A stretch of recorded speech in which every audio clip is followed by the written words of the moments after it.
പ്രിയപ്പെട്ട സുഹൃത്തുക്കളെ, കേരളത്തിലെ പ്രതിപക്ഷത്തിനെ എങ്ങനെ വേണമെങ്കിലും കൈകാര്യം ചെയ്യാം എന്ന് വളരെ വ്യക്തമായി പിണറായി സർക്കാരിന് ബോധ്യമായിട്ടുണ്ട്. കേരളത്തിലെ പ്രതിപക്ഷം ഒരു ചത്ത കുതിരയാണെന്നും കേരള മുഖ്യമന്ത്രി പിണറായി വിജയന് ബോധ്യമായിട്ടുണ്ട്. ഏതു നിലയിലുള്ള പ്രകോപനം കേരളത്തിലെ പ്രതിപക്ഷത്തിനെതിരെ നടത്തിയാലും അവർക്ക് തിരികെ ഒന്നും ചെയ്യാൻ കഴിയില്ല എന്ന് പിണറായി വിജയന് വ്യക്തമായി ബോധ്യമായിട്ടുണ്ട്. ആ ബോധ്യമായതിൻ്റെ അടിസ്ഥാനത്തിലാണ് KPC പ്രസിഡന്റും പ്രതിപക്ഷ നേതാവും ഏതാണ്ട് 4-5ഓളം MP മാരും ഇരുന്ന വേദിക്ക് പുറകിൽ ഗ്രനേഡ് പൊട്ടിക്കുകയും ജലപീരങ്കി ഉപയോഗിക്കുകയും ചെയ്തത്. അപ്പോൾ അതുകൊണ്ട് പിണറായി വിജയനെ സംബന്ധിച്ചിടത്തോളം പിണറായി വിജയന് 100% ബോധ്യമായിട്ടുണ്ട്. കേരളത്തിലെ പ്രതിപക്ഷം, കേരളത്തിലെ കോൺഗ്രസ് ഇതൊക്കെ വരിയുടയ്ക്കപ്പെട്ടതാണെന്ന്, ഇതിനൊന്നും ചെയ്യാൻ ഒരു പ്രകോപനവും ഉണ്ടാക്കാൻ കഴിയില്ലെന്ന്, തനിക്കെതിരെ, തൻ്റെ ഗവൺമെൻറ്റിനെതിരെ ഒരു ചുക്കും ചെയ്യാൻ ഇവിടുത്തെ പ്രതിപക്ഷത്തിന് കഴിയില്ല എന്ന് പിണറായി വിജയന് ബോധ്യമായിട്ടുണ്ട്. അത് ബോധ്യമാകാനിടയായിട്ടുള്ള ഒരു സംഭവ വികാസം അടുത്ത കാലത്ത് നടന്നിരുന്നു. ആ സംഭവ വികാസത്തിനെക്കുറിച്ച് ഒരല്പം വിശദമായി ഈ വീഡിയോയിലൂടെ പറയാനാണ് ഞാൻ ആഗ്രഹിക്കുന്നത്. സുഹൃത്തുക്കളെ, നമുക്കറിയാം, നവകേരള സദസ്സ് പെരുമ്പാവൂരിലെത്തിയപ്പോൾ DYFIക്കാർ കുറേ യൂത്ത് കോൺഗ്രസ്സുകാരെ മർദ്ദിച്ചിരുന്നു. അവർ ആ മർദ്ദനം ഒരു തൊഴിലാക്കി മാറ്റിയിരിക്കുകയായിരുന്നു. അത് പെരുമ്പാവൂരിലും തുടർന്നു. അങ്ങനെ DYFIക്കാർ യൂത്ത് കോൺഗ്രസ്സുകാരെ മർദ്ദിച്ചു. ആ മർദ്ദിച്ച യൂത്ത് കോൺഗ്രസ്സുകാർ ആശുപത്രിയിലായി. ആ മർദ്ദിച്ച യൂത്ത് കോൺഗ്രസ്സുകാരെ കാണാൻ ചെന്ന പെരുമ്പാവൂർ MLA എൽദോസ് കുന്നപ്പള്ളിയെയും അദ്ദേഹത്തിൻ്റെ ഒരു PAയെയും DYFIക്കാർ ക്രൂരമായി മർദ്ദിച്ചു. സുഹൃത്തുക്കളെ, ഒന്ന് ആലോചിച്ച് നോക്കണം. കോൺഗ്രസിൻ്റെ ഒരു MLAയും അദ്ദേഹത്തിൻ്റെ PAയാണ് DYFIക്കാർ മർദ്ദിച്ചത്. അത് മർദ്ദിച്ചത് എവിടെ വെച്ചിട്ടാണ്? അത് മർദ്ദിച്ചത് എറണാകുളം ജില്ലയിൽ വെച്ചിട്ടാണ്. എറണാകുളം ജില്ലയുടെ പ്രത്യേകത എന്താ? എറണാകുളം ജില്ലയിൽ 7 കോൺഗ്രസ് MLAമാരും 3 കോൺഗ്രസ് MPമാരുമുണ്ട്. 7 MLAമാരും 3 കോൺഗ്രസ് MPമാരും. വളരെ ചെറുപ്പക്കാരനായിട്ടുള്ള ഊർജ്ജസ്വലനായിട്ടുള്ള ഒരു DCC പ്രസിഡന്റ് അവിടെയുണ്ട്. മുഹമ്മദ് ഷിയാസ് എന്നാണ് അയാളുടെ പേര്. ആരൊക്കെയാണ് 7 കോൺഗ്രസ് MLAമാർ? ഒന്ന്, അങ്കമാലിയെ പ്രതിനിധീകരിക്കുന്ന റോജി M. ജോൺ, ആലുവയെ പ്രതിനിധീകരിക്കുന്ന അൻവർ സാദത്ത്, പെരുമ്പാവൂരിനെ പ്രതിനിധീകരിക്കുന്ന എൽദോസ് കുന്നപ്പള്ളി, മൂവാറ്റുപുഴയെ പ്രതിനിധീകരിക്കുന്ന മാത്യു കുഴൽനാടൻ, തൃക്കാക്കരയെ പ്രതിനിധീകരിക്കുന്ന ഉമാ തോമസ്, തൃപ്പൂണിത്തുറയെ പ്രതിനിധീകരിക്കുന്ന K. ബാബു, എറണാകുളത്തെ പ്രതിനിധീകരിക്കുന്ന TJ വിനോദ്.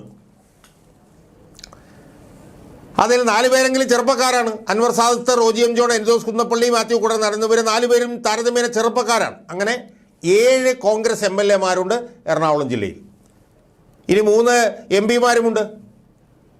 ഒന്ന് ഹൈബി ഈഡനുണ്ട്, എറണാകുളം MP ആണ്. ഒന്ന് ചാലക്കുടി MP ആണ്, ബെന്നി ബെഹനാൻ. പിന്നെ എറണാകുളത്ത് നിന്ന് ഒരു രാജ്യസഭാംഗമായിട്ടുള്ള ജെബി മേത്തറും ഉണ്ട്. അതുകൂടാതെ ഞാൻ പറഞ്ഞതുപോലെ ചെറുപ്പക്കാരനും ഊർജ്ജസ്വലനുമായിട്ടുള്ള മുഹമ്മദ് ഷിയാസ് എന്ന DCC പ്രസിഡന്റുമുണ്ട്. സുഹൃത്തുക്കളെ, ഞാൻ ചോദിക്കുന്നത്, ഈ എൽദോസ് കുന്നപ്പള്ളിയെയും അദ്ദേഹത്തിൻ്റെ PAയെയും മർദ്ദിച്ചപ്പോൾ എന്തായിരുന്നു ഈ കോൺഗ്രസ് MLAമാരും MPമാരും ചെയ്യേണ്ടിയിരുന്നത്? കോൺഗ്രസ് MLAമാരും MPമാരും ഇനി അത് മാത്രമല്ല, 7 MLAമാരല്ല, പ്രധാനം മറന്നു വിട്ടുപോയി. അയ്യോ, അത് വലിയ തെറ്റായിപ്പോയനെ. 7 MLAമാർ മാത്രമല്ല, പറവൂരിൽ നിന്നുള്ള ഒരു MLAയും കൂടിയുണ്ട്. അദ്ദേഹം പ്രതിപക്ഷ നേതാവാണ്, VD സതീശൻ. അപ്പം 8 MLAമാർ, പ്രതിപക്ഷ നേതാവ് ഉൾപ്പെടെ അത്രയുമുണ്ട് എറണാകുളം ജില്ലയിൽ. അതായത് പറവൂര്, ആലുവ, അങ്കമാലി, പെരുമ്പാവൂർ, മൂവാറ്റുപുഴ, തൃക്കാക്കര, തൃപ്പൂണിത്തുറ, എറണാകുളം 8 MLAമാരുണ്ട്. അതിൽ പ്രതിപക്ഷ നേതാവാണ് ഏറ്റവും പ്രധാനപ്പെട്ട ഒരാൾ. 4 MLAമാർ ചെറുപ്പക്കാരാണ്. 3 MPമാരും DCC പ്രസിഡന്റ്. ഈ നവകേരള സദസ്സിനിടയിൽ വെച്ചൊരു MLA മർദ്ദിക്കുമ്പോൾ അത് ഏറ്റവും വലിയൊരു സുവർണാവസരമായിട്ട് കോൺഗ്രസിൻ്റെ MLAമാരും MPമാരും എടുക്കേണ്ടതായിരുന്നില്ലേ? അവരെല്ലാവരും ചെയ്യേണ്ടി എന്തായിരുന്നു? അവർ ഒറ്റക്കെട്ടായി DCC പ്രസിഡന്റ് നേതൃത്വത്തിൽ പെരുമ്പാവൂർ പോലീസ് സ്റ്റേഷൻ ഉപരോധിക്കുകയും MLAയെ ആക്രമിച്ച DYFI പ്രവർത്തകർക്കെതിരെ നടപടി ഉണ്ടായതിനു ശേഷം പിരിഞ്ഞു പോവുകയുമുള്ളൂ എന്ന് പറയേണ്ടതായിരുന്നില്ലേ? പ്രതികളെ അറസ്റ്റ് ചെയ്യാതെ ഞങ്ങൾ 1 ഇഞ്ച് പിന്നോട്ട് പോകുന്നതല്ല എന്ന് പ്രതിപക്ഷ നേതാവ് പറയേണ്ടതായിരുന്നില്ലേ? പ്രതിപക്ഷ നേതാവ് പെരുമ്പാവൂർ പോലീസ് സ്റ്റേഷന് മുമ്പിൽ മുണ്ടും മടക്കി കുത്തിയിരിക്കേണ്ടതായിരുന്നില്ലേ? പ്രതിപക്ഷ നേതാവ് പെരുമ്പാവൂർ പോലീസ് സ്റ്റേഷന് മുമ്പിൽ നിരാഹാരം ഇരിക്കേണ്ടതായിരുന്നില്ല? ഇതാണ് എൻ്റെ ചോദ്യം. 82 വയസ്സുള്ള അച്യുതാനന്ദൻ തിരുവനന്തപുരത്ത് സെക്രട്ടേറിയറ്റിൻ്റെ മുമ്പിൽ 3 ദിവസം നിരാഹാരം ഇരുന്നിട്ടുണ്ടല്ലോ. ഈ 58 വയസ്സുള്ള ഇയാൾ ഇത് ചെയ്യേണ്ടിയിരുന്നില്ലേ? അതെന്തെങ്കിലും ചെയ്തോ? ഒന്നും ചെയ്തില്ല എന്ന് മാത്രമല്ല, അതിനെക്കുറിച്ച് പിന്നൊന്നും മിണ്ടിയില്ല. എൽദോസ് കുന്നപ്പള്ളിക്ക് തല്ലുകൊണ്ടത് മാത്രം ബാക്കി. അതല്ലേ യഥാർത്ഥത്തിൽ സംഭവിച്ചത്? ഒന്നും ചെയ്തില്ല. പക്ഷേ അതിനെ തുടർന്ന് അയാൾ വളരെ പ്രകോപിതനായി. അയാൾ പറഞ്ഞു 23-ാം തീയതി തിരുവനന്തപുരത്ത് DGP മാർച്ചുണ്ട്. ആ DGP മാർച്ചുമായി ബന്ധപ്പെട്ട് അടിക്ക് തിരിച്ചടി, അടിച്ചാൽ തിരിച്ചടിക്കും എന്നുള്ള പ്രഖ്യാപനം താരതമ്യേന ചെറുപ്പക്കാരനായിട്ടുള്ള പ്രതിപക്ഷ നേതാവ് നടത്തി. അടിക്ക് തിരിച്ചടി എന്നാണ് പറഞ്ഞത്, അടിച്ചാൽ തിരിച്ചടിക്കും എന്നാണ് പറഞ്ഞത്. അതിനുശേഷമാണ് 23-ാം തീയതി DGP മാർച്ച് നടന്നത് തിരുവനന്തപുരത്ത്. എന്താ സംഭവിച്ചത്? പ്രതിപക്ഷ നേതാവും KPC പ്രസിഡന്റ് MP-മാരും ഇരുന്ന വേദിക്ക് പുറകിലേക്ക് പിണറായി വിജയൻ്റെ പോലീസ് ഗ്രനേഡ് പൊട്ടിച്ചു, ജലപീരങ്കി ഉപയോഗിച്ചു, ഇറങ്ങി ഓടി, വാലും ചുരുട്ടി ഓടി. ഇവരെല്ലാവരും ആശുപത്രിയിലേക്കൊക്കെ ഓടി. ആശുപത്രിയിൽ പോയി കിടക്കുകയാണ് ചെയ്തത്. ഒരു ചുക്കും ചെയ്തില്ല. യഥാർത്ഥത്തിൽ അന്ന് പ്രതിപക്ഷ നേതാവിൻ്റെ നേതൃത്വത്തിൽ വട്ടിയൂർക്കാവിൽ നടക്കുന്ന കേരള ജനസദസ്സിൻ്റെ യോഗത്തിലേക്ക് 5000 പേര് മാർച്ച് ചെയ്യലായിരുന്നു ചെയ്യേണ്ടിയിരുന്നത്. കേരളത്തിൽ വിചാരിച്ച 5000 പേരെ തിരുവനന്തപുരത്ത് കൊണ്ടുവരാൻ പറ്റില്ലായിരുന്നു. ഒരു ചുക്കും ചെയ്തില്ല, വാലും ചുരുട്ടി ഓടി.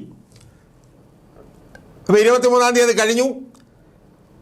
ഇന്നിപ്പോൾ ഏതാണ്ട് ഒരു 10-13 ദിവസമായി പ്രതിപക്ഷ നേതാവ് അതിനെക്കുറിച്ച് മിണ്ടുന്നില്ല. അയാൾ മറന്നു. അയാൾ ആ കാര്യം പൂർണ്ണമായും മറന്നു. വാലും ചുരുട്ടി ഇവനൊക്കെ 4 പാടും ചെതറി ഓടി. അതുകൊണ്ടാണ് ഞാൻ പറഞ്ഞത് പിണറായി വിജയന് മനസ്സിലായി ഇവന്മാരെ കൊണ്ടൊരു ചുക്കും ചുണ്ണാമ്പും ചെയ്യാൻ പറ്റില്ല എന്ന്. ഇത് വെറും നനഞ്ഞ പടക്കമാണ് എന്ന് പിണറായി വിജയന് മനസ്സിലായി. ഇംഗ്ലീഷിൽ പറഞ്ഞാൽ ഡാം സ്ക്വിബാണ് എന്ന് പിണറായി വിജയന് ബോധ്യമായി.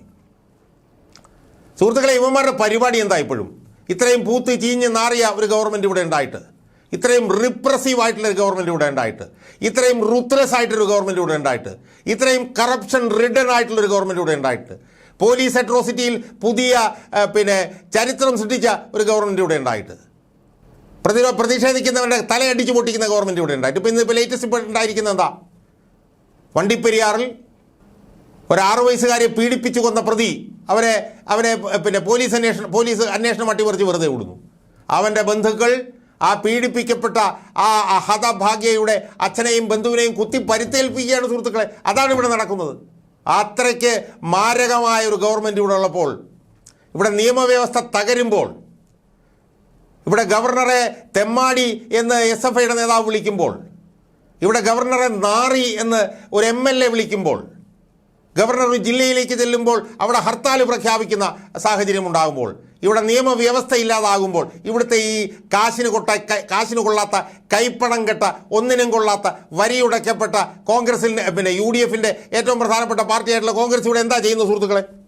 നഗ്നമായ ഗ്രൂപ്പ് കളിയല്ലേ ഇവിടെ നടത്തിക്കൊണ്ടിരിക്കുന്നത്? നഗ്നമായിട്ടുള്ള ഗ്രൂപ്പ് കളി. സതീശൻ ഒരു ഗ്രൂപ്പ്, സുധാകരൻ ഒരു ഗ്രൂപ്പ്, KC വേണുഗോപാലിനൊരു ഗ്രൂപ്പ്. സുഹൃത്തുക്കളെ, ഞാൻ ചോദിക്കുന്നത് KC വേണുഗോപാൽ പറയുകയാണ് ഞാൻ ഇതിനോട് ഗ്രൂപ്പില്ല, ഗ്രൂപ്പ് ഉണ്ടാക്കിയാൽ പണി ഞാൻ കാണിച്ചു തരാം എന്ന് പറഞ്ഞിട്ട് അടിയിൽ കൂടി തൊരപ്പൻ പണി നടത്തി ഗ്രൂപ്പ് ഉണ്ടാക്കിക്കൊണ്ടിരിക്കുകയല്ലേ KC വേണുഗോപാൽ. ഞാൻ അതിൻ്റെ കൃത്യമായ തെളിവ് ഞാൻ തരാം. കോൺഗ്രസിൻ്റെ സെക്രട്ടേറിയറ്റ് എംപ്ലോയീസിൻ്റെ ഒരു അസോസിയേഷൻ ഉണ്ട് കോൺഗ്രസിൻ്റെ, അത് കഴിഞ്ഞ ദിവസം പിളർന്നപ്പോഴത്തേക്ക് ഒരു വശത്ത് നേതൃത്വം നൽകുന്ന ആരാ? 2001-2006 KC വേണുഗോപാൽ ടൂറിസം മന്ത്രിയായിരുന്നപ്പോൾ അദ്ദേഹത്തിൻ്റെ PA ആയിരുന്ന ശരത്ത്, അയാളാണ് പിളർന്ന ഒരു ഗ്രൂപ്പിൻ്റെ നേതാവ്. അപ്പോൾ KC വേണുഗോപാലാണ് ഇതിൻ്റെ പുറകിൽ നിന്നുള്ളൊരു വല്ല തർക്കമുണ്ടോ? അപ്പോൾ ഇപ്പോൾ ഈ ഞാൻ പറയുന്നുണ്ടെന്ന് തോന്നരുത്, ഞാൻ ഉപയോഗിക്കുന്നത് ഈ അലവലാദികൾക്ക്, ഈ കൈപ്പണം കെട്ടവർക്ക്, ഈ കാശിന് കൊള്ളാത്തവന്മാർക്ക്, ഈ വരി ഉടയ്ക്കപ്പെട്ടവന്മാർക്ക് ഇപ്പോഴും നാണം കെട്ട ഗ്രൂപ്പ് കളിയിലാണ് താല്പര്യം. നാണം കെട്ട ഗ്രൂപ്പ് കളിയിലാണ് ഇവർക്ക് താല്പര്യം. സുധാകരൻ ഗ്രൂപ്പ് ഉണ്ടാക്കുന്നു, സതീശൻ ഗ്രൂപ്പ് ഉണ്ടാക്കുന്നു, KC വേണുഗോപാൽ ഗ്രൂപ്പ് ഉണ്ടാക്കും. സത്യം പറഞ്ഞാൽ ഞാൻ പല പ്രാവശ്യം പറഞ്ഞിട്ടുള്ളതുപോലെ പിണറായി വിജയൻ്റെ ഏറ്റവും വലിയ ഐശ്വര്യമാണ് ഈ സുധാകര സതീശ സഖ്യം.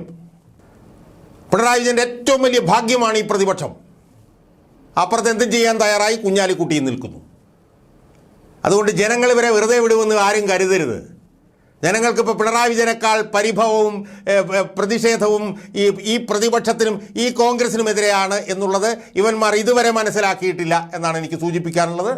അതുകൊണ്ട് കേരളത്തിലെ ഈ വരിയുടയ്ക്കപ്പെട്ട പ്രതിപക്ഷത്തിനെ കൊണ്ട് ഒരു ചുക്കും ചുണ്ണാമ്പും ചെയ്യാൻ പറ്റില്ല എന്ന് പിണറായി വിജയന് ബോധ്യമായി കഴിഞ്ഞു. അതുകൊണ്ട് നാളെ പിണറായി വിജയൻ ഈ സതീശൻ ഉൾപ്പെടെയുള്ളവൻ്റെ തലതല്ലി പൊട്ടിച്ചാൽ പോലും ഈ ഡാം സ്ക്വിബായിട്ടുള്ള പ്രതിപക്ഷത്തിന് ഒരു ചുക്കും ചെയ്യാൻ കഴിയില്ല എന്നുള്ള കാര്യത്തിൽ ഒരു തർക്കവുമില്ല എന്നാണ് എനിക്ക് അർത്ഥശങ്കയ്ക്കിടയില്ലാത്ത വിധം എൻ്റെ പ്രേക്ഷകരോട് പറയാനുള്ളത്.